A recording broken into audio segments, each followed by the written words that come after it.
Tata Motors के share 20 जून को 7 साल की रिकॉर्ड कीमत पर पहुंच गए। कंपनी की ग्रोथ की संभावनाओं की वजह से निवेशक इस शेयर में लगातार निवेश कर रहे हैं।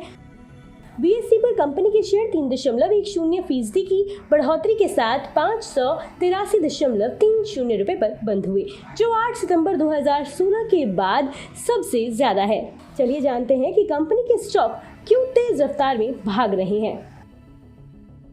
ब्रोकरेज फर्म प्रभुदास लीलाधर के मुताबिक देश के सबसे बड़ी इलेक्ट्रॉनिक व्हीकल निर्माता कंपनी टाटा मोटर्स ने पिछले 3 साल में अपनी मैन्युफैक्चरिंग क्षमता में तकरीबन 3 गुना बढ़ोतरी की है। कंपनी ने हाल में फोर्ड का सानंद प्लांट खरीदा है। इसके साथ ही इसकी ऑटोमोबाइल क्षमता 10 लाख यूनिट सालाना हो जाएगी। ब्रोकरिंग फर्म के एनालिस्ट के मुताबिक प्लांट को खरीदने में कंपनी ने बेहतर रणनीति का इस्तेमाल किया है और इस वजह से डील में उसे तकरीबन 5,000 करोड़ रुपए की बचत हुई है। वहीं सेल्स आउटलुक के मामले में टाटा मोटर्स देश में दूसरे नंबर पर है। देश भर में उसके कुल 1,410 शोरूम है, जबकि 2020 में कंपनी के शोरूम की संख्या 862 थी। 3 साल पहले टाटा मोटर्स की सर्विस सेंटर की संख्या 653 थी, जो अब बढ़कर 855 हो गई है। वहीं जेफरीज के एक्सपर्ट्स का कहना है कि टाटा मोटर्स की British units Jaguar land rover ने फाइनेंशियल ईयर 2023 में ब्रेक इवन प्रोडक्शन लेवल 50% तक कम कर लिया है।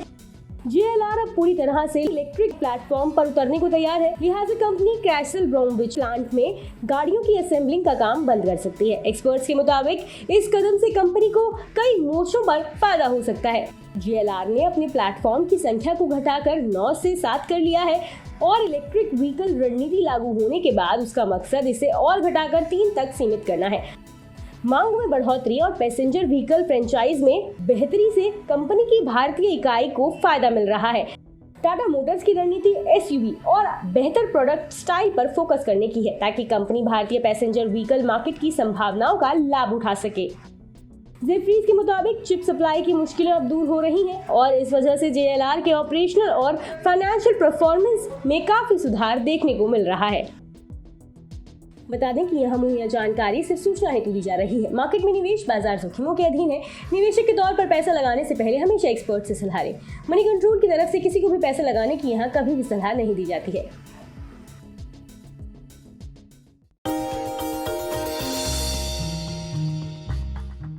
डू यू नो में आज हम बातचीत करने वाले हैं हर घर का चहेता ब्रिटानिया के बारे में। दरअसल ब्रिटानिया आपको आमतौर पे एक बिस्किट कंपनी लगती होगी, लेकिन ब्रिटानिया एक बिस्किट कंपनी ही नहीं है, बल्कि कन्फेक्शनरी कारोबार में एक काफ़ी बड़ी फूड जाइंट के तौर पे आप इस कंपनी को देख सकते हैं। इस कंपनी की शुरुआत 130 साल पहले हुई थी और करीब 295 रुपए में उस समय पर इस कंपनी की शुरुआत की गई थी। सेंट्रल कोलकाता के एक छोटे से घर में इसकी शुरुआत हुई थी और वहाँ से धीरे धीरे एक्सपैंड करते करते आज इतना बड़ा स्केल आप ब्रिटानिया का देख रहे हैं। ब्रिटिश बिजनेसमैन ने एक स्मॉल हाउस में इस कंपनी की शुरुआत की थी, जिसको धीरे से या फिर बाद में विद टाइम एक्वायर किया गया था गुप्ता ब्रदर्स की तरफ से और इस कंपनी का नाम बन गया था VS ब्रदर्स। लेकिन विद टाइम इस कंपनी में मल्टीपल चेंजेस हुए ओनरशिप को लेकर, जिसके बाद और फेरबदल हुआ और एक ऐसा भी समय आया 1979 में जबकि नेबिस्को ब्रांड, जो ओरियो के एक संस्थापक के तौर पे जानते हैं, जिनको आप ओरियो बिस्किट को अगर आप जानते हैं तो वो नेबिस्को की ब्रांड रहे हैं, उन्होंने इस कंपनी को एक्वायर कर लिया था। एक मेजर स्टेक करीब 27-28% के आसपास स्टेक वो इस कंपनी के अंदर ओन करते थे। लेकिन जो एग्जिस्टिंग प्रमोटर है वाडिया ग्रुप ने, उन्होंने करीब 1990 में इस कंपनी को एक्वायर किया। तो आप अंदाजा लगा लिए करीब 3 दशक से ज़्यादा का हिस्सा जो है वो एग्जिस्टिंग प्रमोटर्स के पास इस कंपनी का है।